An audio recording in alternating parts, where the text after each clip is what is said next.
कुंडलिनी या शरीर के सभी 7 चक्रों के बारे में आप सब जानते हैं। अगर इसे कोई भी व्यक्ति जागृत कर लेता है तो वह अनेक प्रकार की सिद्धियों को प्राप्त कर लेता है। जैसे यदि कोई व्यक्ति मूलाधार को जागृत करता है तो उसे धन, आरोग्य, ज्ञान की प्राप्ति होने लग जाती है। इसके बाद जब वह स्वाधिष्ठान को जागृत करता है तो वह ध्यान, योग इसकी तरफ अग्रसर हो जाता है। वह कवि के समान कविताएं की रचना करने लगता है। इस सब के पश्चात जब वह नीली चक्र मणिपुरम को जागृत करता है तो वह वेद मंत्र आदि में प्रधान हो जाता है। विद्या तत्व उसके शरीर में प्रधान हो जाता है। स्वतः ही वेद मंत्र आदि उसके मुंह से उच्चारित होने लगते हैं। ज़्यादा सामर्थ्य और क्षमता आ जाती है। विपरीत परिस्थितियों में भी अविचलित रहता है और धैर्य उसके अंदर आ जाता है। इसके बाद की प्रक्रिया थोड़ी कठिन है।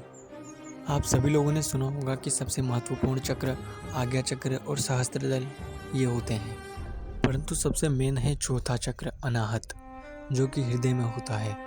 वही आपके पूरे मन के विचारों को कंट्रोल करता है।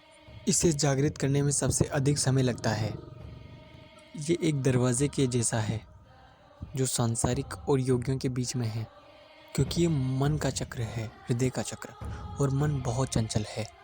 परंतु यदि कोई व्यक्ति इसे जागृत कर लेता है तो वह त्रिकालदर्शी हो सकता है। बिना तीसरा नेत्र जागृत किए वह आने वाले समय में होने वाली घटनाओं और बीत चुकी घटनाओं, किसी भी घटनाओं के बारे में आसानी से जान सकता है। वो उसे उसी प्रकार दिखाई देती हैं जिस प्रकार आप यह वीडियो देख रहे हैं। सभी योगी इसी चक्र की जागृति के कारण सुदूरवर्ती घटनाओं, बीत चुकी घटनाओं और आने वाली घटनाओं के बारे में जान पाते थे। इस चक्र को तभी जागृत किया जा सकता है जब आप त्राटक सिद्ध कर चुके हो, क्योंकि मन को नियंत्रित करने के लिए त्राटक आना बहुत ज़रूरी है। तो अगर आप त्राटक के बारे में और जानना चाहते हो, फिर त्राटक का सेशन हमसे लेना चाहते हो, हमसे त्राटक सीखना चाहते हो, तो डिस्क्रिप्शन में व्हाट्सअप नंबर पर मैसेज करके आप हमारा त्राटक का पेड सेशन ज्वाइन कर सकते हो। इसका अभ्यास करने के लिए सर्वप्रथम साधु को त्राटक आना बहुत ही ज़्यादा ज़रूरी है। इसके बाद अपने मन को आज्ञा देनी चाहिए कि अमुक व्यक्ति के पिछले जन्म जीवन की घटनाओं को देखे। ऐसा होने पर मन बीते हुए समय में चक्र में प्रवेश कर घटनाओं को बिंब प्रेषित करता है। जो घटनाएं घटित हो चुकी हैं वे बिंब जब अनाहत चक्र के हृदय पर आकर टकराते हैं तो वे हमें उसी प्रकार दिखाई देती हैं जिस प्रकार आप ये वीडियो देख रहे हो। इसके बाद जब किसी का भविष्य होने वाली घटनाओं के बारे में जानकारी प्राप्त करनी हो तो समय के भविष्य चक्र में इसे प्रेषित करने के लिए कहा जाता है। और जब वे वहाँ पर अपना बिंब प्रेषित करता है तो वहाँ की घटनाएं हमें हूबहू वैसी दिखाई देती हैं जैसी वो होने वाली हैं। इसलिए अनाहत चक्र को अत्यंत ही महत्वपूर्ण माना जाता है। आप इससे किसी के भी 200-400 साल पहले या बाद की घटनाओं को जान सकते हो, हूबहू उसे वैसा ही देख सकते हो। अब आखिर अनाहत जागृत कैसे किया जाता है? तो वैसे तो जागृत करने की बहुत सारी विधियां हैं, मंत्र, यंत्र, तंत्र द्वारा। इसे जागृत करने की एक सरल विधि ये है कि आप अपने भावों को नियंत्रित करें, अपने मन को नियंत्रित करें, जिसके लिए त्राटक की बहुत ही ज़्यादा आवश्यकता पड़ती है। इसके अलावा जब आप कुंडलिनी जागरण करते हैं तो बीच में अनाहत भी जागृत होता है। इसी के साथ सबसे जागृत करने का आसान तरीका है महसूस करना या फिर फील करना, क्योंकि यह हृदय का चक्र है। तो आप इसके लिए साउंड थेरेपी का यूज़ कर सकते हैं। खैर, कुंडलिनी को जागरण करने के लिए एक बहुत ही आसान प्रक्रिया, जिससे कि मैंने स्वयं चक्रों को जागृत किया है, आप उसे अपना सकते हो योग द्वारा।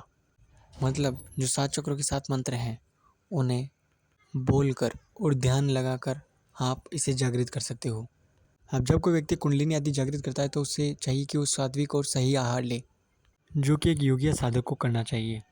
तो ऋषि वाग्भट द्वारा रचित अष्टांग हृदय में, जिसमें कि न सिर्फ आहार और नियमों के बारे में जानकारी है, बल्कि आप उससे किसी भी रोग को बिना दवाई के केवल उन नियमों और आहार का पालन करके ठीक कर सकते हो, उस प्रकार की जानकारी वाग्भट जी ने अष्टांग हृदय में बताई है। तो अगर आप अपनी स्पेसिफिक बीमारी के अनुसार हमसे डाइट प्लान या फिर डेली रूटीन कंसल्ट चाहते हो तो आप हमसे पेड मंथली डाइट प्लान और डेली रूटीन परचेज कर सकते हो। इसके अलावा अगर आपको ध्यान और त्राटक सीखना है तो उसके सेशन ज्वाइन कर सकते हो। और एक बहुत ही महत्वपूर्ण विद्या जो कि आपको बिजनेस, हेल्थ या फिर आप जो भी काम, जॉब वॉब कुछ भी करते हो उन सभी में सफलता दिला सकती है, स्वर विज्ञान। उसका भी सेशन हमसे ले सकते हो। इस सब की जानकारी मैंने डिस्क्रिप्शन में दे दी है। बाकी आप प्रॉपर अनाहत और कुंडलिनी के बारे में एक और वीडियो चाहते हो तो इस वीडियो के नीचे कमेंट करो।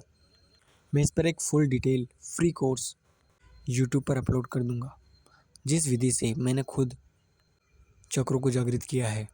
और हमारा उद्देश्य है प्राचीन सनातन वैदिक ज्ञान को, चाहे वह आयुर्वेद, वेद, तंत्र, किसी भी शास्त्र का हो, उसे लोगों तक पहुंचाना।